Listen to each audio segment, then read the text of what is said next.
So I'm Katie Goode, and I'm from Triangular Pixels. I'm creating a game called Smash It Plunder.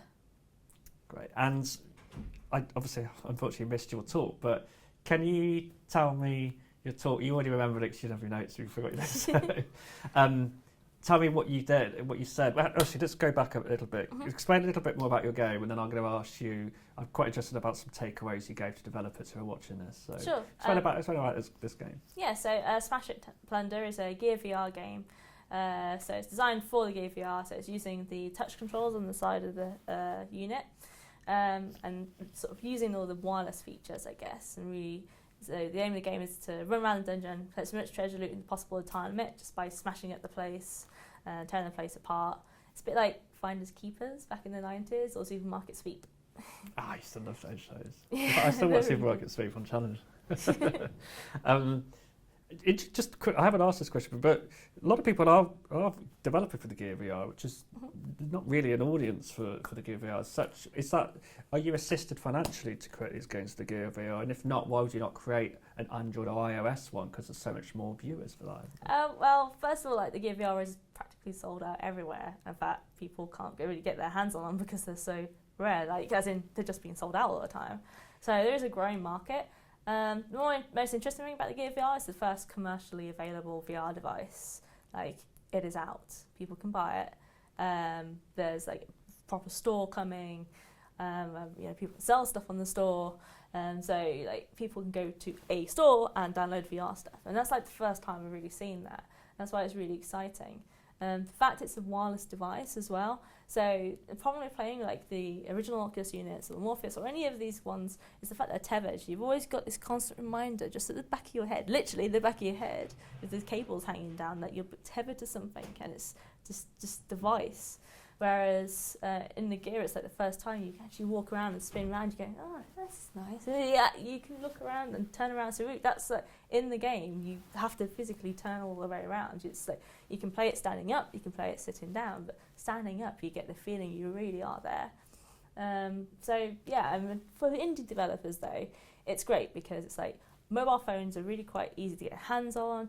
They're quite easy to develop for, and we're creating a small and compact game anyway. This is effectively our first game, as a retail product, and it's all in our spare time. So the fact it's on this mobile, smaller device on a known platform, is great. It's okay, well, we're not going to be able to afford necessarily a dev kit PS4 anytime soon. We're not going to afford a series of different laptops at different sorts of specs, but one single mobile phone, yeah, we can do that.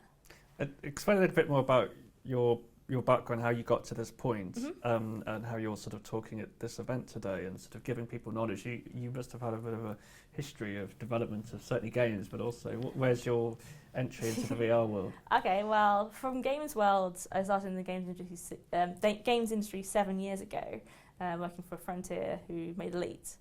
And then I've moved around since. A previous position I had was actually working at Sony.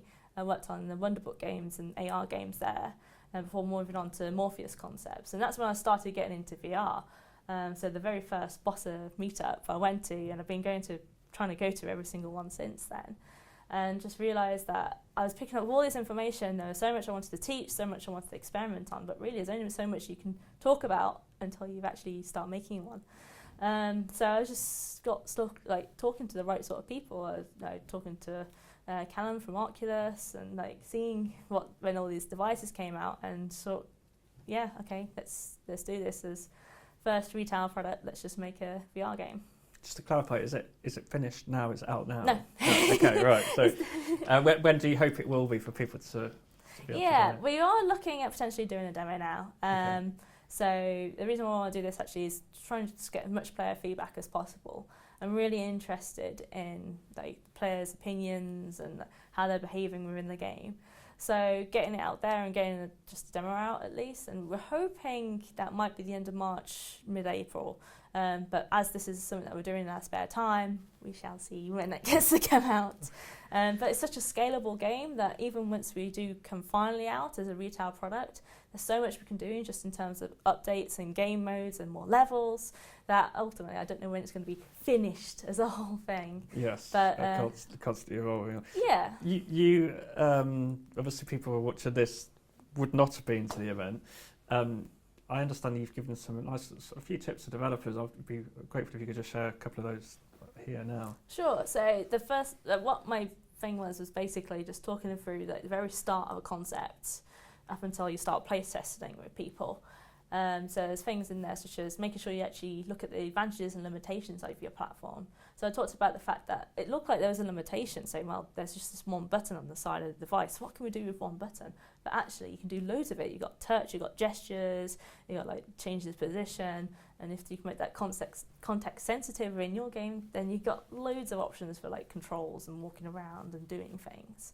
Then I moved on to like coming up with the key design pillars you want with your game. So, for example, in our game, it's like as it's our first VR game, we really need it to be tactile and feel like you've got a sense of player agency.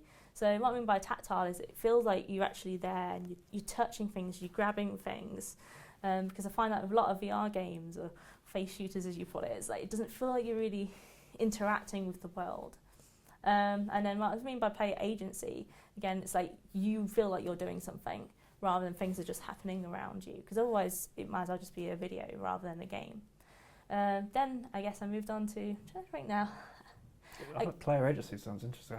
I haven't heard that expression before. It seems so fundamental to like game design. Is you're making a game, you're making an interactive product, and for that you need to feel like the player needs to be able to do something in it. And it's sometimes you find that you feel like you had a lack of player agency when you don't feel like you really got enough control over something, so that the controls feel floaty.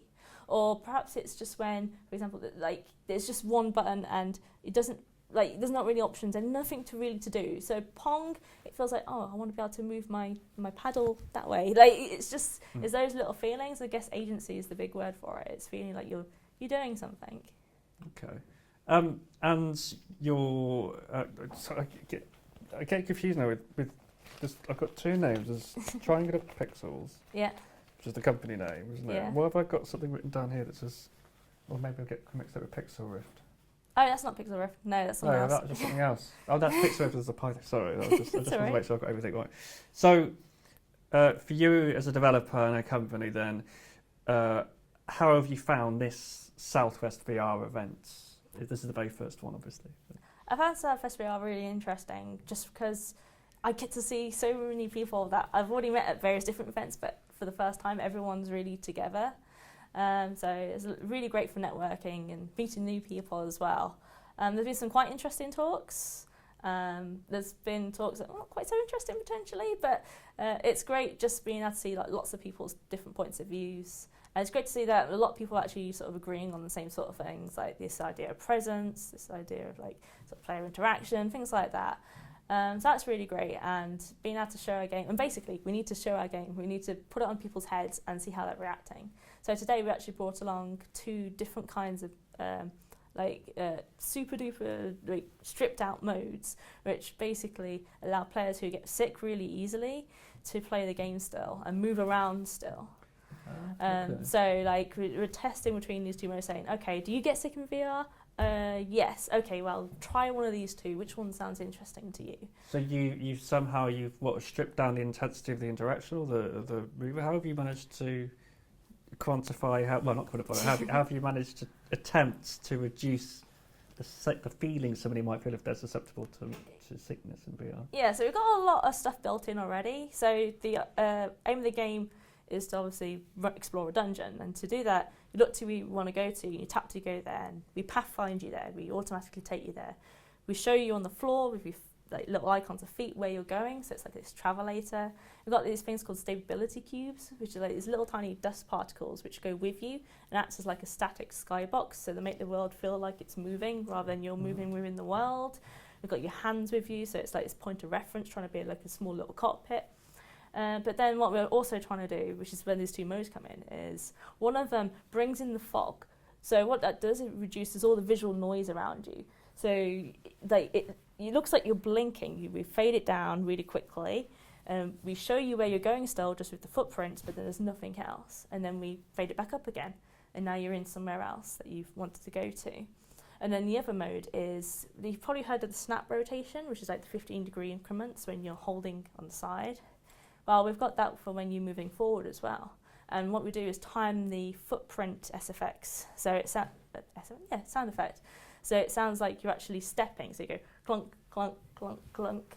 And so there's no movement. There's no actual physical movement. All we're doing is teleporting you. But it feels like you're walking, but you're not getting that visual movement, which is what makes people feel sick. That's really interesting, isn't it? So there's two of them, which I'll see which people prefer. Yeah, I mean, I prefer the darkness one, maybe because it was my idea. But then also, I guess it feels like I'm still moving at least, or like there's a bit of it still. It feels a lot less gamey, I guess. Right. More natural, like unblinking. Yeah. But then some people have preferred the stepping one because they still get to see the space around them while they're moving, even though they're not technically moving. Great. Well, that's brilliant. Thank you so much.